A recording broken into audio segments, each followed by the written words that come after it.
അല്ലല്ല, വിചാരണ ചെയ്യുന്ന വെച്ചാൽ സത്യം പറയുന്നവരാണ്. അവിടെ ഉള്ള വിഷയം എന്താ?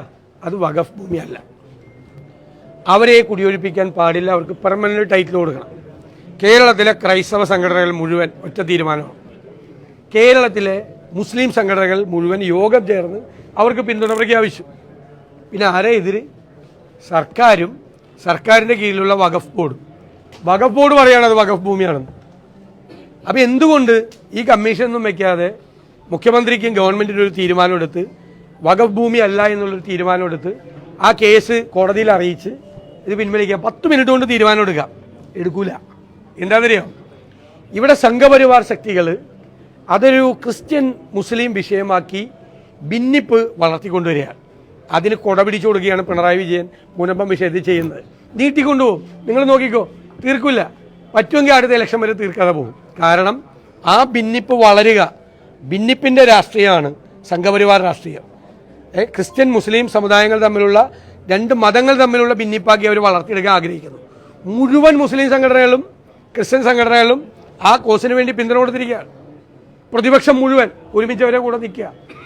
ഇപ്പോൾ കർണാടകത്തിൽ ഇതേപോലെ വിഷയം ഉണ്ടായല്ലോ. വഖഫ് ബോർഡ് കർഷകർക്ക് നോട്ടീസ് അയച്ചിട്ടുണ്ടായിരുന്നു. അവിടെ ഒരു മുഖ്യമന്ത്രി ഉണ്ടല്ലോ, സിദ്ധരാമയ്യ. അദ്ദേഹം വഖഫ് ബോർഡിനോട് പറഞ്ഞു, കർഷകരുടെ ഭൂമി വഖഫ് ഭൂമി അല്ലാതെ കർഷകരുടെ ഭൂമി തിരിച്ച് നോട്ടീസ് പിൻവലിക്കാൻ പറഞ്ഞു. പിൻവലിച്ചല്ലോ കർണാടകത്തിലെ വഖഫ് ബോർഡ്. ഈ ഗവൺമെൻറ് അപ്പോയിൻറ്റ് ചെയ്ത വഖഫ് ബോർഡല്ലേ. എന്തുകൊണ്ടാണ് അവരെ ചെയ്യാത്തത്? അപ്പം അതുകൊണ്ടാണ് ഞാൻ പറഞ്ഞത്, ഈ ഒരു ഭിന്നിപ്പിൻ്റേതായ ഒരു നറേറ്റീവ് അത് ഉണ്ടാക്കാൻ വേണ്ടി ശ്രമിക്കുന്നു. സംഘപരിവാർ ശ്രമിക്കുമ്പോൾ നമുക്കൊരു വിഷമം ഉണ്ടാവില്ല, നമ്മൾ അത്ഭുതപ്പെടുകയില്ല. പക്ഷെ CPM ഇപ്പം അങ്ങനെയായി. ഇപ്പം നിങ്ങൾ പാലക്കാട് കണ്ടില്ലേ? ഏതിലേക്കാണ്? 2 മുസ്ലിം പത്രങ്ങളിൽ മാത്രം പരസ്യം കൊടുത്ത് ഭിന്നിപ്പുണ്ടാക്കാൻ നോക്കിയതാണ്. സംഘപരിവാറിനെ നാണിപ്പിച്ച് കളയുന്ന രീതിയാണ് CPM ഇപ്പോൾ കേരളത്തിൽ അവലംബിച്ചുകൊണ്ടിരിക്കുന്നത്.